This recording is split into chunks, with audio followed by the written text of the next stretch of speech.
Hello friends, मैं मोनिका, आपकी gardener दोस्त। आज आपसे बात करूंगी कि वर्मी कंपोस्ट जो है अब सर्दियों के पौधों में भी हम डालेंगे खाद। और कोई गोबर खाद डालेगा, कोई वर्मी कंपोस्ट डालेगा। वर्मी कंपोस्ट बहुत महंगी महंगी हम लोग ख़रीदते हैं सब जगह से, है ना। आपके आसपास कोई गौशाला वगैरह हो, वहाँ से लें तो ज़्यादा अच्छा रहता है। तो वर्मी कंपोस्ट हो या गोबर की खाद, अच्छी जो है सड़ी हुई गोबर की खाद है, उसका सबसे पहली पहचान ये होती है कि उसमें बदबू नहीं आनी चाहिए, है ना। ये पहचान होती है अच्छी तरह बिल्कुल डिकम्पोज, ब्राउन नहीं होनी चाहिए, ब्लैक कलर की होनी चाहिए। और फिर वर्मी कंपोस्ट हम लोग बहुत लेते हैं, तो वर्मी कंपोस्ट की पहचान कैसे करें कि वर्मी कंपोस्ट बिल्कुल अच्छी लें हम। वर्मी कंपोस्ट में आजकल बहुत ज़्यादा फ्रॉड चलता है मार्केट में, थोड़ा सा सस्ते के चक्कर में हम लोग कई बार गलत ले लेते हैं। और ऐसा नहीं है कि बहुत महंगी मिले वही सही हो, वो भी फ्रॉड हो सकते हैं। तो आज मैं आपसे बात करूंगी कि वर्मी कंपोस्ट जो है वो अच्छी, मतलब ओरिजिनल वर्मी कंपोस्ट ही है ये, उसकी पहचान कैसे करें। ये देखिए, मेरी वर्मी कंपोस्ट का पैकेट है। अब मैं इस पैकेट को खोलती हूँ। देखिए, इसमें लिखा है प्रचुर मात्रा में नाइट्रोजन, पोटाश, फॉस्फोरस, 16 माइक्रोन्यूट्रिएंट्स होते हैं, है ना। ये जयपुर में गौशाला से ली हुई है मैंने। तो मैं इसको खोल रही हूँ, आपको दिखाती हूँ कि असली वर्मी कंपोस्ट कैसी होती है। ये देखिए, वर्मी कंपोस्ट है ना, ये थोड़ी थोड़ी मॉइस्ट होनी चाहिए। देखिए इस तरह से, बिल्कुल सूखी हुई वर्मी कंपोस्ट नहीं होनी चाहिए। देखिए ये मॉइस्ट है। तो जब भी आप वर्मी कंपोस्ट लें, देखें ये मॉइस्ट होनी चाहिए। और जब तक ये मॉइस्ट रहे ना, बस मॉइस्ट को ही डाल देना चाहिए। ये जब बिल्कुल सूख जाती है तो इसकी थोड़ी सी प्रॉपर्टीज़ कम हो जाती हैं।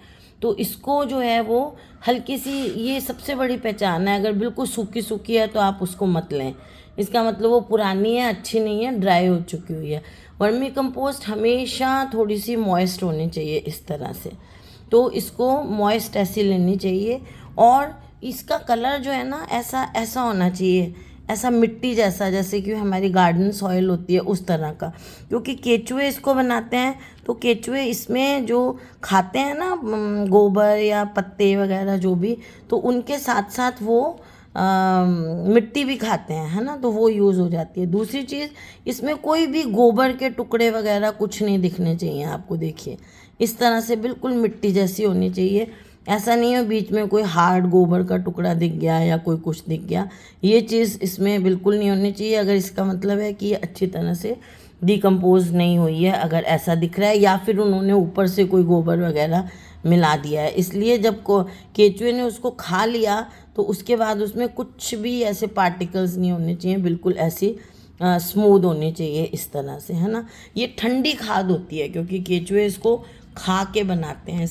ठंडी है इसमें तो आप डायरेक्ट भी बीज वगैरह ऐसे भी एज सच भी लगा दें, क्योंकि इसके अंदर मिट्टी मिली हुई होती है, तो वो भी बहुत अच्छे लगते हैं। अगर हम पूछते हैं ना सबसे कौन सा सीड स्टार्टर मिक्स क्या बनाएं क्या, अगर आप वर्मी कंपोस्ट अगर अच्छी सी है आपके पास, ओरिजिनल है, और उसमें आप डायरेक्ट भी बीज लगा दें तो बहुत अच्छा रिज़ल्ट मिलता है, और सीड्स का बहुत अच्छे जर्मिनेशन होता है। तो सीड्स कटिंग्स इसमें डायरेक्ट भी लगा सकते हैं क्योंकि ये ठंडी खाद होती है। तो एक तो ये मॉइस्ट होनी चाहिए, दूसरा बिल्कुल इसका कलर गार्डन सॉइल जैसा होना चाहिए, तीसरा इसमें कोई गोबर के छोटे मोटे चंक्स वगैरह कुछ नहीं होने चाहिए, बिल्कुल ऐसी मिट्टी जैसी होनी चाहिए। कोई स्मेल नहीं होनी चाहिए इसमें, इसमें कोई स्मेल नहीं होती है, ये भी एक बहुत बड़ी पहचान है। ऐसे आप सूंघें तो जैसे गोबर टाइप की, इस टाइप की कोई स्मेल नहीं आनी चाहिए।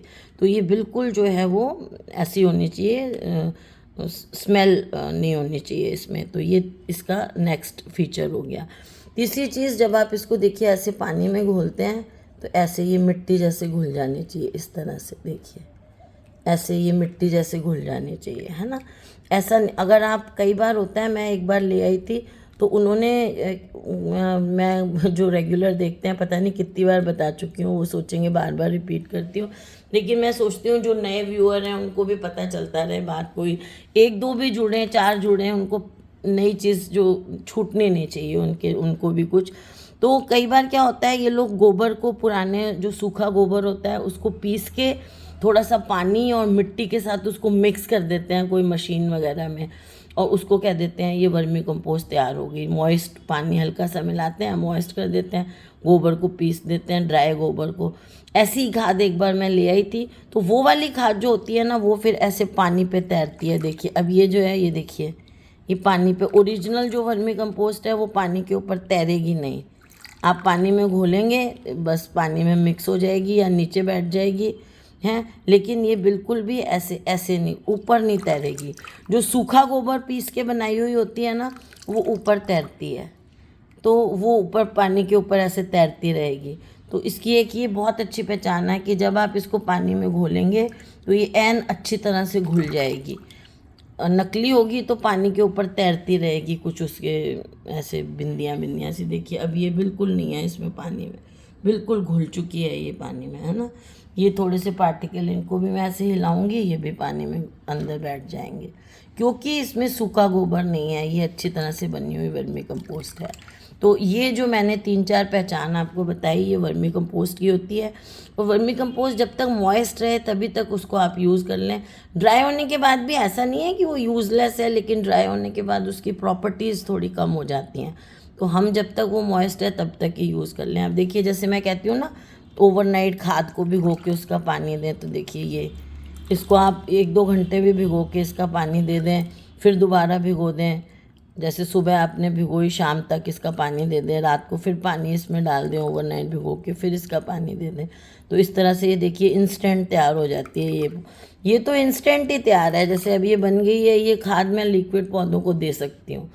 तो इस तरह से वर्मी कंपोस्ट को आप ऐसे पहचानना है। और गोबर की खाद भी अच्छी तरह, उसमें बड़े बड़े वो ढेले नहीं होने चाहिए, है ना। और उसको भी अच्छी तरह डिकम्पोज होगी तो बदबू नहीं आएगी उसमें, कलर उसका डार्क होगा, ब्राउन ब्राउन नहीं होगा। तो इस तरह से आप जो है वो खाद को, वर्मी कंपोस्ट आजकल ज़्यादा चल रही है और उसमें फ्रॉड भी ज़्यादा होते हैं, तो मैंने कहा इसका आपको बता दूं। मैं नया कट्टा खोल रही थी, अभी पौधों को देनी थी खाद मुझे, तो मैंने कहा आपको ये भी बता देते हैं। तो फ्रेंड्स, अगर आपको ये इन्फॉर्मेशन अच्छी लगी हो तो मेरी वीडियो को लाइक करिएगा, शेयर करिएगा और मेरे चैनल को सब्सक्राइब करिएगा। Okay friends, bye. और कमेंट्स करके ज़रूर बताइएगा आपको कुछ पूछना हो या आपको कोई क्वेरी हो, कुछ जो भी ये वीडियो में आपको कमी लगे, अच्छाई लगे, सब मुझे कमेंट्स में बताइएगा। Again okay friends, bye.